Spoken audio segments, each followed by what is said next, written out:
Você já acreditou em alguma notícia falsa? Atualmente, as chamadas fake news estão sendo propagadas cada vez mais no meio digital.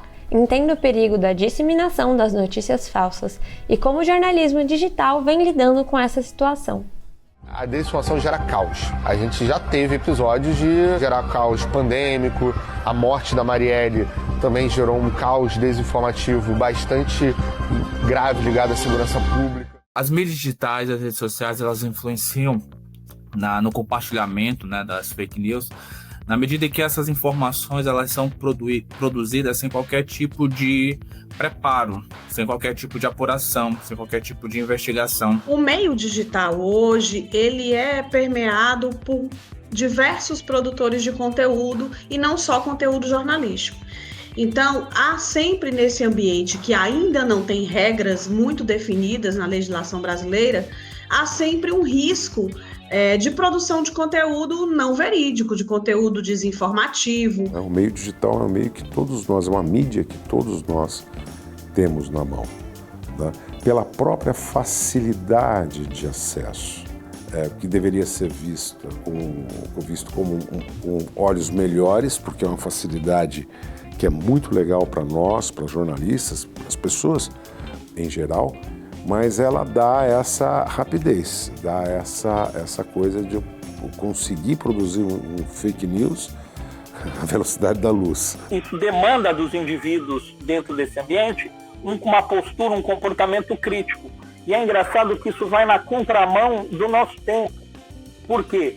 Porque a grande quantidade de conteúdo, a automatização de uma série de processos, até cognitivos, por exemplo, com o uso de inteligência artificial, acaba reduzindo essa capacidade crítica. Mas o senso crítico das pessoas, elas começam a ficar mais apurados, né? Então hoje, da mesma maneira que a gente vai aprendendo ali, que as pessoas, né, vão olhar alguma informação e vão checar se é verdade, se não é, isso tem acontecido, né? Mas não com a rapidez necessária. Fact-checking, ou checagem de fatos, é o processo de verificar notícias por meio de dados, pesquisas e registros confiáveis. Recentemente, agências especializadas nessa atividade, como o Lupa e o Fact or Fake, passaram a colaborar com grandes veículos de comunicação para confirmar a veracidade das informações que circulam na internet. Esses mecanismos de checagem, né, de fatos, agência de checagem, eu digo que eles fazem parte da parte básica do jornalismo, né, que é a apuração. No nosso caso, nós, jornalistas, isso ajuda bastante, com absoluta certeza. Mas não se abre mão ainda da checagem, de onde veio, como foi produzido. Esse olhar que desconfia da coisa como um todo, desde a possibilidade de ser uma montagem, como a possibilidade de ser uma informação inverídica. Muitas pessoas já têm esse conhecimento, mas não esse conhecimento das agências de checagem. Checar a informação não é ainda de grande conhecimento da população, porque o que acontece na maioria das vezes? A população recebe a informação pelo WhatsApp ou outros aplicativos e imediatamente já está compartilhando. Esses mecanismos são importantíssimos. Uns funcionam melhores do que os outros, mas não é todo mundo que conhece. A minha mãe não tem a menor ideia do que seja isso. Isso não popularizou. Eles não são conhecidos de fácil conhecimento e muito menos de fácil acesso. É por isso que a gente fala muito em educação midiática computacional, né? Informacional, porque as pessoas precisam ter a dimensão de que hoje tudo pode ser mentira. Esse meio digital, ele impõe a necessidade premente de que os indivíduos, a meu ver, precisam estar literados, alfabetizados com esse ambiente.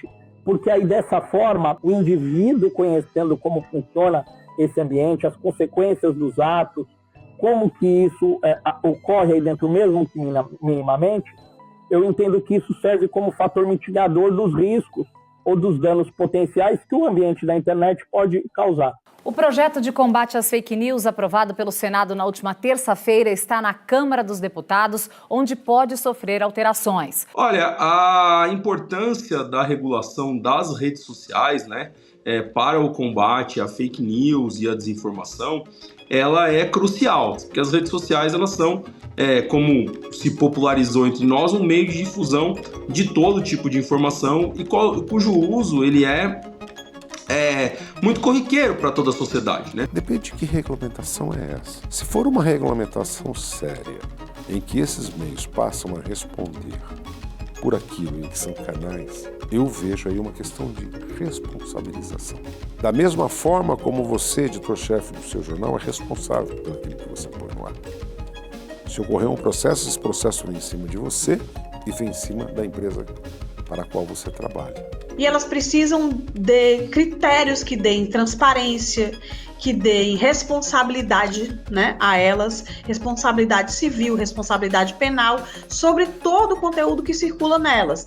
Evitar o que é crime no ambiente offline precisa de regramento para ser cumprido e ser enxergado como crime também no ambiente digital. Regulamentação não é censura. Regulamentação não é a gente querer fazer algo que vá impor qualquer tipo de decisão sobre a individualidade das pessoas. Regulamentação não é você ter o seu conteúdo monitorado, não é nada disso. A gente tem que, de fato, ter um debate sério e ter responsabilização, né, sobre as redes sociais, e que essas redes sociais elas têm que, de fato, terem parâmetros mínimos de segurança e de garantia de que o conteúdo que está lá presente não fere direitos humanos, não é um conteúdo de ódio, não é um conteúdo que vai ferir pessoas, que vai prejudicar as pessoas. Então, eu acho que nessa reflexão, qualquer pessoa que estiver nos assistindo vai refletir e vai ver que isso é muito razoável. O nosso horizonte é o que é crime no mundo offline tem que ser punido e tem que haver prevenção para que não aconteça no mundo online. Racismo, LGBTfobia, né, todas essas situações precisam ser, de fato, punidas quando acontecem no ambiente digital. As redes sociais deram voz a qualquer pessoa. Basta apenas um celular e uma conexão para que se publique uma informação como notícia, mesmo sem critérios de checagem. Portanto, qual é o peso dos jornalistas diante os influenciadores digitais? Um influenciador digital ele é um cara que ele quer visualização. Que visualização te eleva à categoria de celebridade e te enriquece. Então ele não está preocupado com checagem de informação. Ele está preocupado com o ganho dele, a mais-valia dele não é a notícia pela notícia.